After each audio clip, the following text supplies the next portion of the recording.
එතකොට මේ අලුත් පාරවල් හදලා ඇත්තටම කාවද මේ සතුටු කරන්නේ? ඉතින් මොකද්ද මේ ඒගොල්ලන්ගේ උවමනාව? ඩයස්පෝරාට මේක පෙන්නලා මොකක් හරි ආර්ථික සහනාධාරයක් ගන්නද නැත්නම් මේ පන්සල මෙතනින් අයින් කරලා මොකක් හරි දෙයක් කරන්නද? ඉතින් අපි ප්‍රාදේශීය ඉතා පැහැදිලිව කියන්නේ මේ බම්බු විකාර නවත්ත ගන්න. මේ මිනිස්සු කුපිත කරන එක නවත්ත ගන්න. ඔබට පේන්නේ නැද්ද මේ අලුත් පාරවල් කපාගෙන මොකද්ද මේ? ඈ මොන පිස්සුවක්ද මේ? අපේ රටේ ජනතාවටත් කියන්නේ මේවා ගැන දැනුවත් වෙන්න. මේවා වැඩිපුර ෂෙයා කරන්න.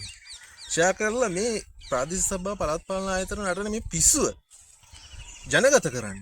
මේවා අනවශ්‍ය වැඩ. අනවශ්‍ය ප්‍රශ්න මේ ඇති කරන්නේ. අලුතෙන් පාරවල් කපාගෙන අර පැත්තේ ඉන්න මිනිස්සුන්ට ඉතා පැහැදිලිව තමන්ගේ ගෙවල් වලට එන්න පුළුවන් පාරවල් තියෙනවා.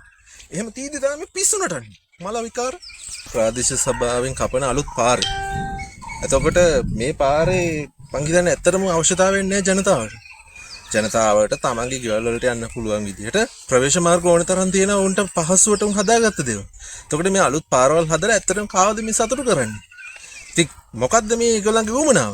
ඩයස්පෝරාට මේක පෙන්නලා මොකක් හරි ආර්ථික සහනාධාරයක් ගන්නද නැත්නම් මේ පන්සල මෙතනින් අයින් කරලා මොකක් හරි දෙයක් කරන්නද? ඉතින් අපි ප්‍රාදේශීය ඉතා පැහැදිලිව කියන්නේ මේ බම්බු විකාර නවත්ත ගන්න. මේ මිනිස්සු කුපිත කරන එක නවත්ත ගන්න.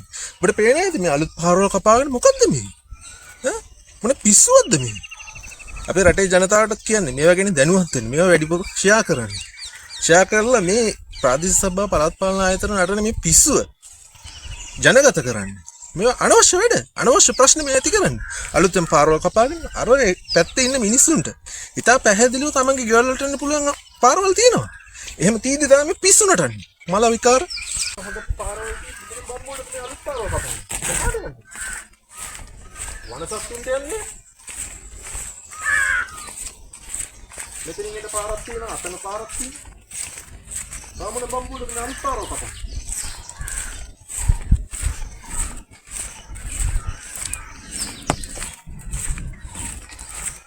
මෙච්චර හොඳ පාරක් තියෙද්දි මෙච්චර හොඳට ගමන් කරන්න පුළුවන්කම තියෙද්දි මේ මෙහෙම පාර තියෙද්දි එහා පැත්තේ පාර තියෙද්දි මොන බම්බුව අතන පාරක් කපන්නේ? පිස්සුවේ.